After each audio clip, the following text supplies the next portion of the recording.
네, 안녕하세요. 반갑습니다. 네, 오늘은 창세기 45장을 열어주시기 바랍니다.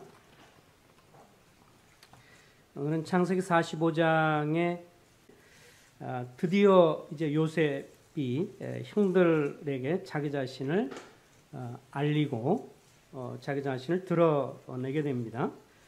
45장 3절에 보면 45장 3절 말씀부터 8절까지 한번 교독을 좀 하겠습니다. 창세기 45장 3절에서 8절입니다. 형제님들이 먼저 읽습니다. 시작. 요셉이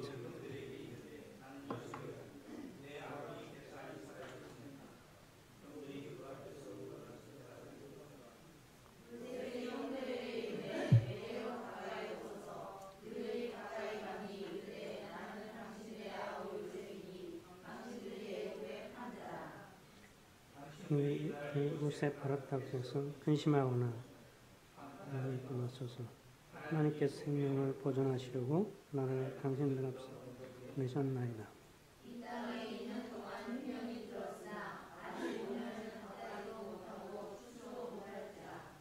하나님께서 큰 구원을 당신의 생명들을 구원하시고 당신들의 구원을 보존하는 나를 당신들보다 앞서 보내셨으니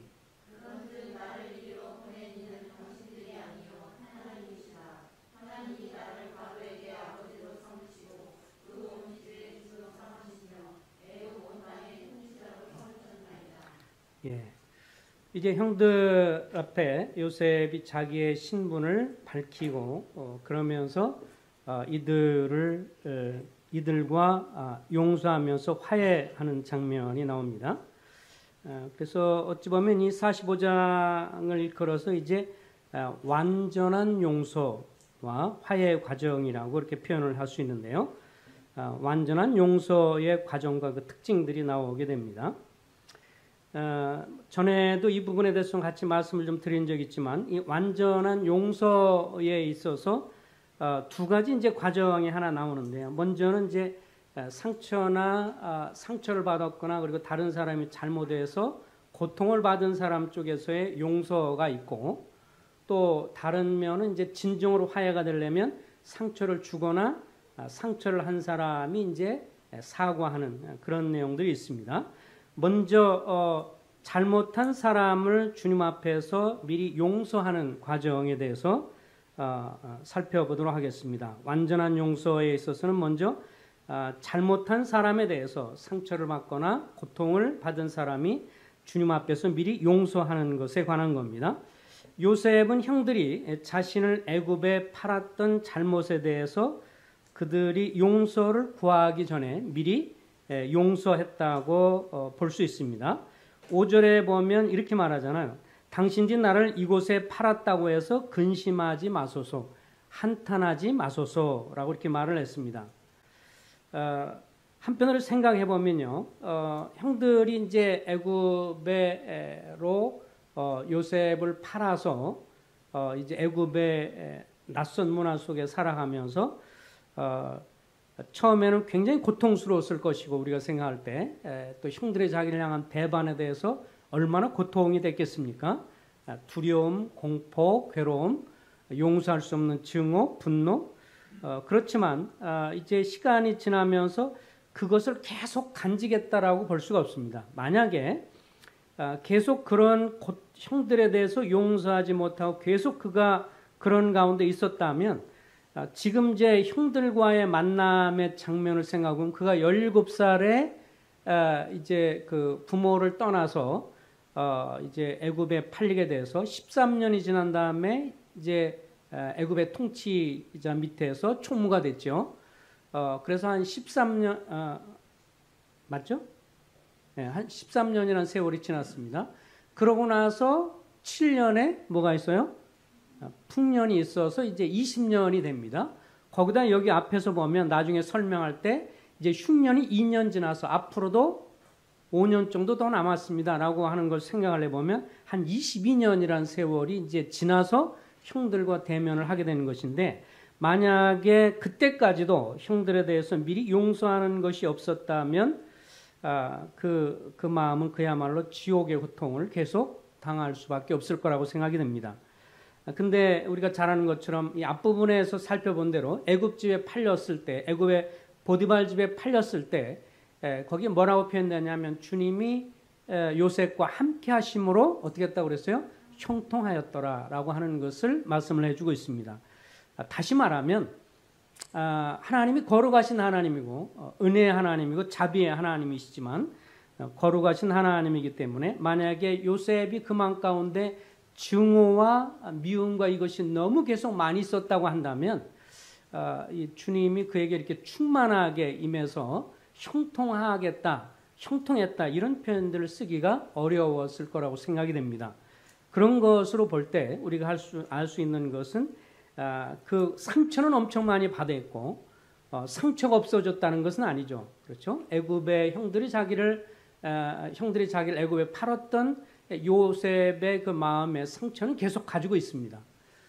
나중에 이제 만나서 같이 뒤에 보면 뒤에 붙들고 울게 되고 이러면서 이제 상처가 치유가 됐을 거라고 생각하는데 어찌됐든 그러나 그 형들이 자기를 탄 것에 대해서 잘못에 대해서 하나님 앞에 미리 용서했다고 하는 것을 우리가 짐작해 볼 수가 있습니다. 그렇기 때문에 하나님의 은혜가 충만히 맺고 하나님이 함께 하심으로 형통했다라고 말씀을 해주고 있습니다. 에베소 4장 32절도 그렇게 말을 하고 있죠. 서로 용서하기를 하나님이 그리스도 안에서 너희를 용서하신 것 같이 하라. 여기 보면 용서에 관해서 뭐라고 그러냐면 하나님이 그리스도 안에서 너희를 용서했다 이렇게 말을 하고 있죠. 그럼 하나님이 주님을 통해서 우리에게 어떻게 용서했는가? 하나님 우리를 어떻게 용서했는가라고 하는 걸 보면 이 하나님은 주님을 통해서 우리 사람들이 자기 죄를 깨닫기도 전에 이미 십자가에서 용서를 선포하셨습니다. 이것이 정말 그 하나님 주님이 행하신 놀라운 일이죠. 통상적으로는 이 세상에 주님이 이렇게 용서하기 전에는요. 어떤 사람이 우리가 잘못하고 범죄하고 잘못하면 그를 용서를 할 수가 없죠. 그 사람이 통회하고 와서 용서를 빌기 전까지는 결코 용서가 없습니다. 그런데 주님이 오셔서 세상의 어떤 지도자와 통치자가 못하는 것 중에 하나가 뭐냐면 죄에 대해서 인식도 하기 전에 먼저 용서를 합니다. 나중에 그와 더불어 화해하는 과정은 그가 사과가 있고 잘못한 것을 시인할 때 이제 화해가 되지만 용서라고 하는 것을 먼저 하셨다는 것을 성경은 잘 강조를 하고 있습니다. 예를 들면 누가복음 23장 34절에서 예수님 뭐라고 그러냐면 십자가 못 박으실 때 이렇게 말했죠. 예수께서 이르시되 아버지여 저들을 사하여 용서하여 주옵소서. 저들은 자기들이 하는 것을 알지 못함이니이다. 그러니까 주님이 십자가 못 박힐 때 여기 유대인들과 로마 군병들 엄청 많은 소위 말하는 죄인들이 계속 주님을 향해서 머리를 흔들고 막 비난하고 욕하도 주님이 아버지 저들을 용서하소서라고 말하면서 저들은 자기들이 하는 것을 알지 못합니다. 그러면서 한 걸음 더 나가서 요한복음 19장 30절에서 뭐라고 그러냐면 예수께서 신포도주를 받으신 후에 이르시되 다 이루었다. 다 이뤘다는 것을 우리가 잘 알고 있죠. 다 갚았다. 다 죄를 용서했다. 다 해결했다. 이렇게 주님이 말씀하시고 영원히 돌아가셨습니다. 이것은 사람들 향한 하나님의 무조건적인 사랑의 근간 용서입니다. 따라서 하나님은 사람들 간에도 잘못을 범한 사람과 더불어서 용서하는 것에 관해서는 그가 나중에 화해까지 가는 데 있어서는 이제 그 피차의 그런 면들이 있어야 하지만 먼저 용서에 관해서는 잘못한 사람이 와서 용서를 빌기 전에 미리 용서가 선포되는 것이 성경에서 말하는 용서의 모습입니다.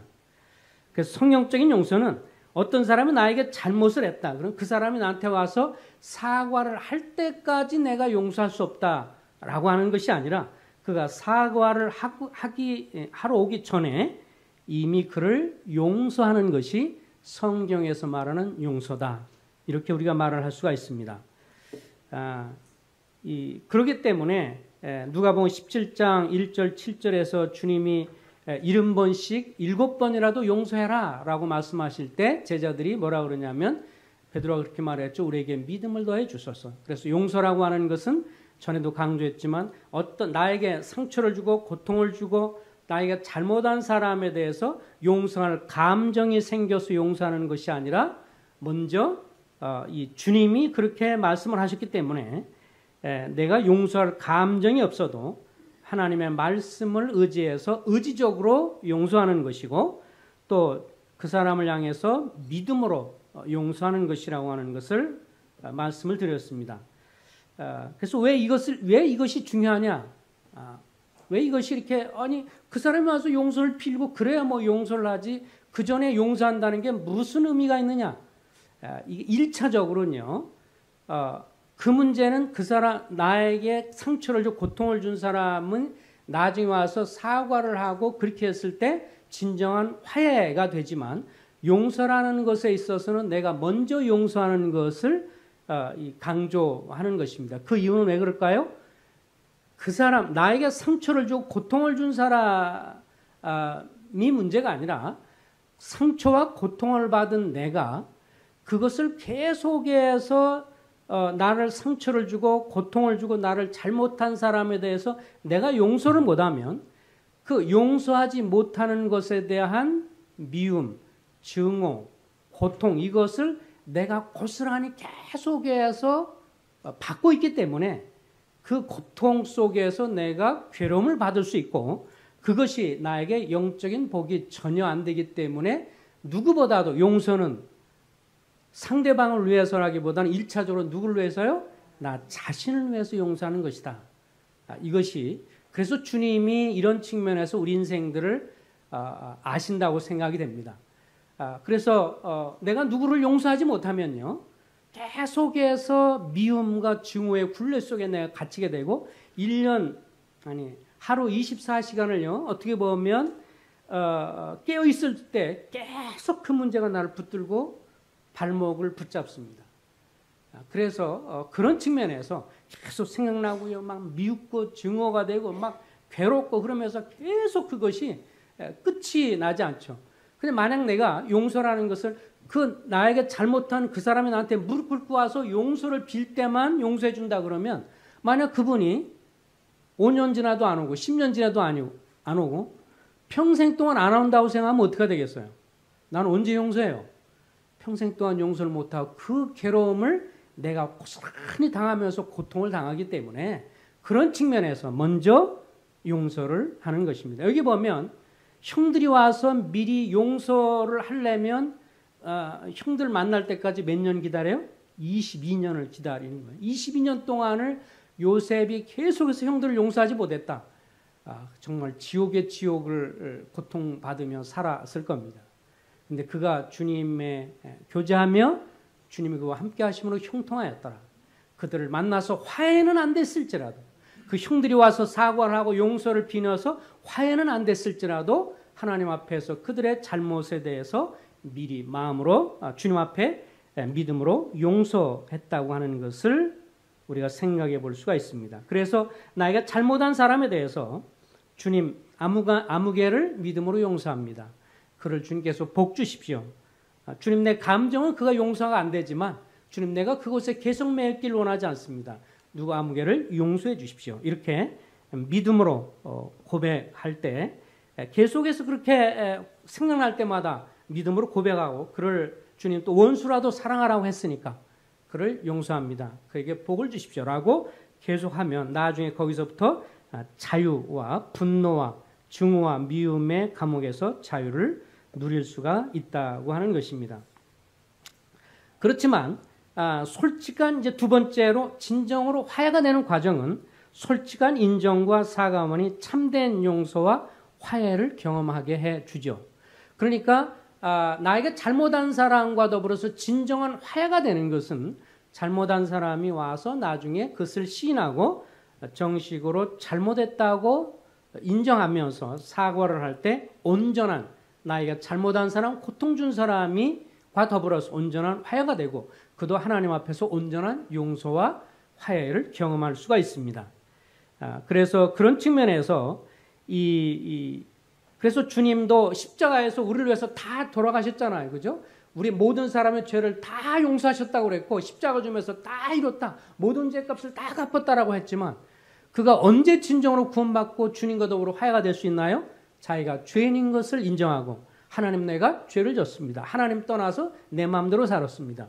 내가 잘못했습니다라고 시인하고 주님 제가 잘못했습니다. 내가 죄인입니다. 용서해 주십시오라고 주님 앞에 돌이키면서 회개하고 나갈 때 주님의 용서가 진정으로 나에게 경험이 되고 주님과 더불어 화해를 하면서 하나님의 자녀가 될 수 있지요. 그러니까 그런 측면에서 이 진정으로 화해 과정은 잘못한 당사자가 시인하고 고백할 때 온전한 진정한 그 용서가 경험이 되고 화해가 됩니다. 그러나 제가 계속해서 먼저 강조를 드렸던 것은 상처받은 사람 측면에서 그 고통으로부터 해방되는 측면에서 먼저 용서가 필요하다는 것을 말씀하는 것이죠. 창세기 42장 21절에 보면 형들이 요셉을 향해서 자기들의 잘못을 인정하고 회개하는 마음이 있었다는 것을 알게 됩니다. 창세기 42장 21절에 보면 우리가 아우의 일로 말미암아 범죄하였도다. 그가 우리에게 애걸할 때 그 마음의 괴로움을 보고도 듣지 아니하였으므로 이 괴로움이 우리에게 임하도다. 사실 요셉이 애굽의 총리로서의 예복을 입고 말도 애굽의 언어를 쓰기 때문에 그 형들은 그 애굽 총리가 자기 동생이라는 것을 전혀 알지 못하고 그 가운데 그렇게 고백을 하고 자기 형들로서 동생을 자기들이 팔면서 잘못한 것들을 이제 고백을 하게 되는 것이죠. 창세기 44장 16절에서도 우리가 내 주께 무슨 말을 하오리까? 요셉에게 한 말입니다. 무슨 설명을 하오리까? 우리가 어떻게 우리의 정직함을 나타내리까? 하나님이 종들의 죄악을 찾아내셨습니다. 이제 형들 앞에서 고백을 하죠.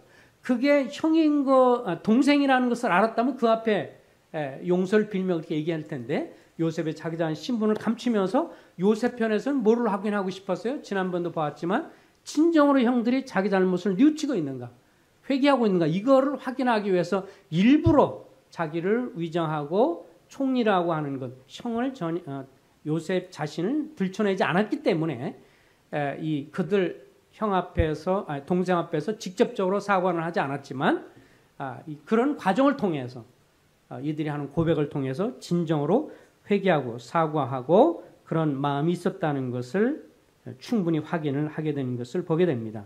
그래서 이제 형이 이제 요셉이 그들 앞에 나가서 이것도 아마 모자도 썼으면 벗을 것이고 이러면서 자 저를 보세요. 제가 요셉입니다. 그러니까 이 형들이 어떻게 됐어요? 완전히 얼음. 그죠? 모든 게 막 얼고 꽁꽁 얼어가지고 말도 한마디 못하고 덜덜덜 떨고 있고 그럴 때 가까이 오세요. 그랬더니 두쪽두쪽 하다 좀 가까이 오면서 저를 자세히 보세요. 제가 요셉입니다. 그러니까 비로소 그때 이제 알게 되는 거죠. 그래서 나중에 보면 이제 그때부터 이거 하는 말이 그겁니다. 형들이 나를 5절에 보면 나를 팔았다고 해서 근심하거나 또 한탄하지 마십시오. 그래서 이 완전한 용서를 요셉이 했기 때문에 그가 보여주는 특징을 좀 살펴보면 첫 번째는 용서해 준 사람이 두려워하지 않게 하는 것을 보게 됩니다. 우리가 이제 누구를 향해서 용서했다라고 말하면서 그 앞에 가서 탁 둘이 마주쳤는데 인상을 한번 팍 쓰면 어떻게 했어요? 꼼짝 못 하잖아요. 그죠? 나를 용서했다고 그러는데 그 앞에서 인상을 한번 팍 쓰면 얼마나 막 겁이 나겠어요? 요셉이 형들 앞에서 그 앞에서 인상을 한번 팍 쓰면 형들이 얼마나 쫄겠어요. 미리 하는 말이 뭐냐면 형들 두려워하지 마세요. 형들 두려워하고 걱정하지 마세요. 그러면서 안심을 시키는 것입니다. 그리고 형들에게 이렇게 말하죠.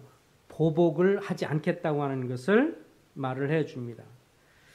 그래서 당신들이 나를 이곳에 팔았다고 해서 근심하지 마소서. 그러면서 하나님의 생명을 구원하시려고 나를 당신보다 먼저 보내셨나이다. 5절부터 8절을 쉽게 풀었으면 이래요. 형들이 나를 애굽에 팔아넘겼다고 해서 낙심하지 마세요. 형들의 배후에 하나님이 개입해서 나를 미리 애굽에 보내셔서 애굽의 총리가 되겠습니다. 이는 우리 가족과 후손들의 생명을 보존하려고 하는 하나님의 놀라운 계획이고 섭리입니다. 그러면서 형들에 대해서 형들을 향해서 위협하거나 보복하려고 하지 않고 안심을 시키면서 두려워하지 말라고 말을 합니다. 그러면서 또 한 가지 이 표현 중에서 하나 참 흥미로운 것은 뭐라고 그러냐면 이 개역 개정편에서는 뭐라고 그러냐면 당신들은 나를 팔았다고 해서 이제 두려워하지 말라 그렇게 말을 하고 무서워하지도 말라라고 하면서 무슨 말을 한마디냐면 한탄하지 마소서 그런 말이 있죠. 네, 여기 보면 그렇게 했다고 해서 한탄하지 마십시오. 5절 말씀 스스로에게 근심하거나 또 한탄하지 말라. 한탄한다는 말의 문자적인 의미는 흠정역 성경에서는 잘 풀었는데 뭐라고 그러냐면 스스로에게 분노하지 마세요. 그러니까 이제 이 요셉이 어디까지 생각했냐면 형들이 내가 왜 그때 그랬을까 이러면서 자기 자신을 향해서 막 괴로워하고 막 한탄하고 자기 자신을 막 저주하면서 그렇게 하지 않도록 스스로에 대해서 분노하지 마세요. 이렇게 그를 다독이는 이런 모습을 보게 됩니다. 참 이 주님의 용서를 너무도 닮은 요셉의 모습입니다. 사람을 용서할 때 이렇게까지 용서할 수 있을까? 정말 요셉은 정말 주님이 우리 인생을 향한 용서의 가장 아름다운 본을 보여주는 것을 보게 되죠. 용서하고 나서 두려움을 주거나 공포를 주거나 보복하려고 하지 않고 완전히 두려움을 거치고 걱정하지 않도록 또 스스로에게도 분노하지 말라고까지도 이렇게 얘기하는 것을 보게 됩니다. 이제 세 번째는 이 완전한 용서의 특징 중 하나가 나를 향한 주님의 주권을 온전히 믿고 교훈을 받는 것입니다. 8절 말씀을 다시 한번 읽어보겠습니다. 8절 자, 앞부분입니다. 시작.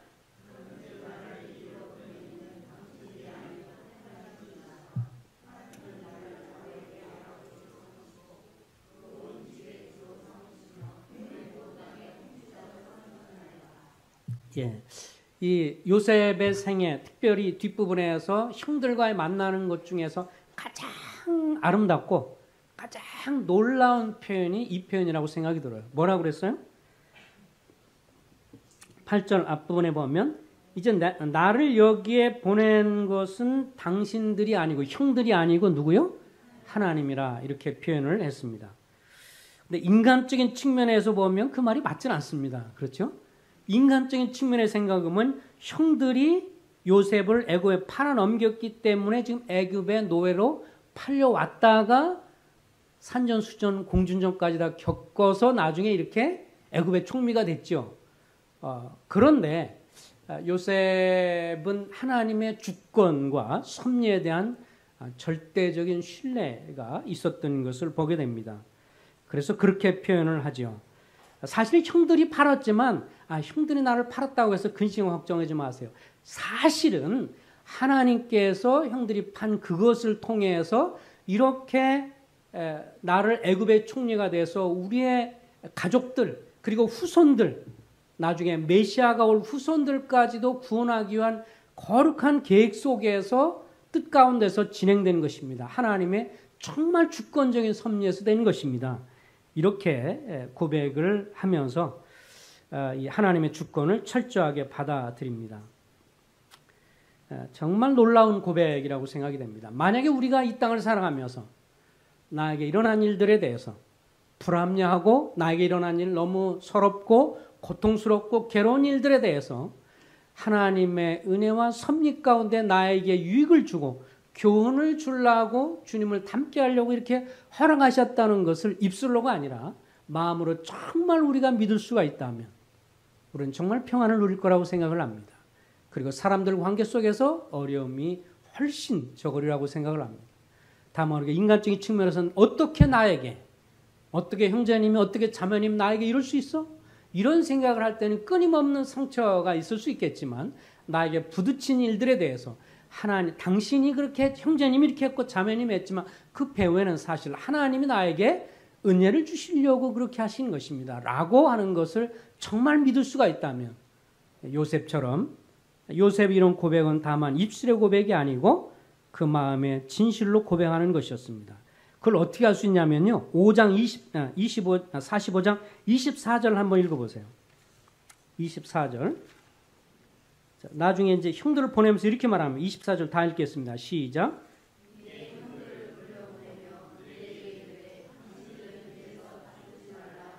예, 형들 집에 가면서 다투지 마세요. 이게 무슨 말이에요? 형이 잘못했어. 아니야, 네가 잘못했어. 네가 더 그랬잖아. 서로 누가 더 잘못했냐 말았냐 책임 때문에 싸우지 마세요.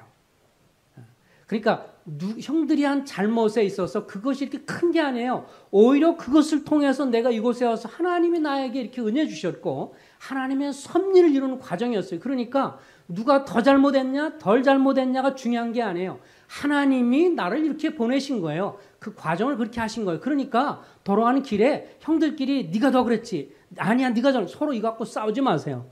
이렇게 주님의 주권을 철저하게 인정하는 이 요셉의 모습이 정말 감동이 됩니다.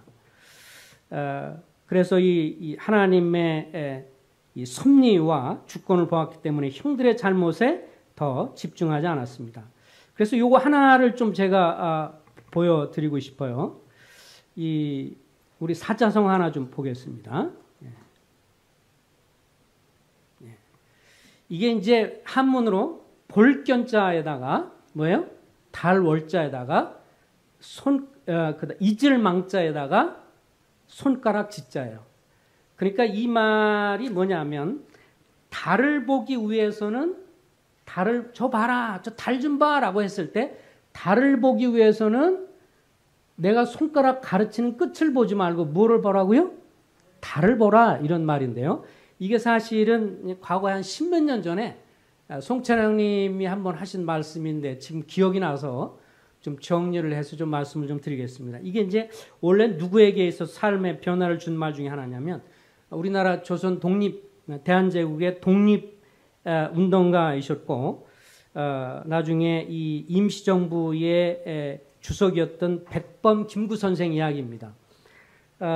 백범 김구가 원래는 이름이 김창수인데 21살에 이제 그때 당시에 고종 황제의 아내인 우리 잘 알고 있는 길을 가거든인가 노래도 있잖아요. 명성황후를 일본 육군 중위 이 쓰시다라는 사람이 이제 가가지고 명성황후를 죽이게 됩니다. 그것에서 분노를 품어서 이 백범 김구 선생 그때 당시 김창수가 21살에 가가지고 가서 죽이게 됩니다. 일본 육군 이 중위를 이제 쓰시다를 죽이죠. 그러고 나서 이제 체포가 돼가지고 제물품과 이쪽 인천에 그 감옥에 형무소에 갇혀 있었고 그러면서 이제 재판이 돼가지고 그때 당시에 일본이 확 잡고 있을 때니까 뭐 아주 좋은 기회라고 생각하고 결국은 사형 언도를 해서 사형 날짜를 기다리고 있었는데 그때 사형 집행일 경에 그때 최초로 이 고종 황제가 이렇게 전화기를 만드는데 전화기를 통해서 뭐라고 그러냐면 그 김창수 죽이지 마. 내가 사면하는 거야. 그러고 사면을 했다고 그래요. 그 최초로 그 전화기를 사용해 가지고 그래서 이제 사형은 면했는데 그래서 빨리 내보내려고 하니까 일본 군들이 가만히 있나요? 계속해서 지연하면서 이제 풀어주질 않는 거죠. 내보내질 않아요. 그래 너무 이제 이게 지연되는 걸 알고 나중에 이제 간수도 알고 그러니까 몰래 틈을 내줘가지고 결국은 도망을 나오게 됩니다. 도망을 나오면서 이제 이 공주에 가면 유명한 절이 마곡사라는 것이 있습니다. 이 마곡사에 들어가서 이제 자기 신분을 숨기고 중이 돼요. 그래서 거기에서 이제 돌을 닦으면서 좀 이렇게 살겠다라고 하는데 그 중에 선배 중이 이게 이제 보통 까다로운 사람이 아닌 거예요. 계속 밤낮으로 괴롭히고 핍박을 하고 이게 선배 질을 엄청나게 해놓은 거예요. 그러니까 나중에 이 김창수, 김구 이 양반이 너무 열불이 나가지고 나중에 작정을 하고 그래 이놈은 내가 저기까지 죽이고 왔는데 내가 너 때문에 못 살겠다. 그래가지고 너도 죽이고 내가 나도 자살하겠다. 이렇게 이제 작심을 하고 마지막으로 주지승한테 한마디 조언을 구합니다. 내가 이렇게 속이 끓여가지고 저 양반 저 죽이고 나도 죽겠다 그러니까 그때 유명한 말이 바로 이 견월망지입니다. 그래서 하는 말이 이제 그거죠. 달을 보기 위해서는 달을 가리키는 손가락 끝을 보지 말고 손가락 끝이 가리키는 달을 봐라. 그러니까 그가 너를 그렇게 괴롭힌다고 해서 그 사람 보지 말고 결국은 더 큰 거를 바라오면서 그 사람 때문에 네 생애를 그렇게 망치지 말아라. 사실 너의 돌을 닦는데 도움 주는 거 아니냐. 그렇게 하면서 그에게 그런 말을 해서 여기에 위기를 느끼고 그 말이 합당하다고 생각해서 이제 죽이지 않고 거기를 나오게 됩니다. 그해 28살 됐을 때 그가 예수 그리스도를 믿어서 그리스도인이 되죠. 그래서 이제 불교에서 기독교로 이제 개종을 하게 되면서 28살에 주님을 믿게 되었습니다. 근데 이 견월망지 예화는 어찌 보면 우리의 그리스도인의 삶에서도 굉장히 중요하고 참 놀라운 것을 보게 됩니다. 자, 우리 주변에서 나를 어렵게 하고 힘든 이 요셉을 어렵게 했던 형들은 마치 뭐와 같아요? 손가락질을 하면서 그를 괴롭혔지만 사실 그 고통스럽게 하는 것은 누구를 바라보게 했어요? 하나님을 바라보게 했어요. 그러니까 우리들에게 있어서 견월망지는 이 주님을 바라보고 주님을 가리키고 나를 옆에서 부추기고 어렵게 하는 사람은 잊어버리고 누굴 바라보나? 주님을 주목하자. 믿음의 주요 온전케 하신 예수를 바라보도록 나를 자극하고 어렵게 하는 사람이니까 그 사람을 향해서 원수를 품고 어렵게 하기보다 저렇게 하는 건 나로 하여금 주님을 바라보라고 하는 거구나 라고 바라볼 때 우리야말로 진정으로 큰 복을 누릴 수 있는 것이 아니냐. 이런 면에서 교훈을 받으면서 요셉이 그렇게 당신들이 나를 보내 이곳에 팔았다고 근심하지 마세요. 당신이 아니에요. 형들이 아니에요. 하나님이 나를 이곳에 보내셨어요. 우리가 부딪히는 일들에서 그렇게 믿는다면 우리 마음에 평온을 얻고 우리 마음에 감동이 있고 또 우리가 그 부분에서 더 주님을 가까이 가게 되고 주님이 내 주변에 그런 분을 두신 것은 나로 하여금 주님을 더 배우고 주님에게 가까이 가기 위해서 나에게 그렇게 허락해 주신 거구나. 나를 주님을 가르치는 손가락이구나. 그렇게 생각하는 우리가 되기를 소망합니다. 기도하겠습니다. 자비하신 주님, 요셉처럼 우리도 그렇게 형들을 향해서 인간적인 측면으로 바라보기보다 하나님을 더 바라보도록 이끄는 그 손길임을 저희들이 배울 수 있도록 해 주셔서 우리의 신앙생활이 주님께로 더 가까이 가고 또 더 용서하며 화해하는 것이 더 쉬워질 수 있게 되기를 소망합니다. 또 주님이 그런 복을 저희들이 더 누리기를 원하고 주님을 더 보고 요셉이 그러하듯이 우리의 삶 속에서 주님의 손길을 더 경험하는 저희가 되기를 소원할 때 예수 그리스도 이름으로 기도했습니다. 아멘.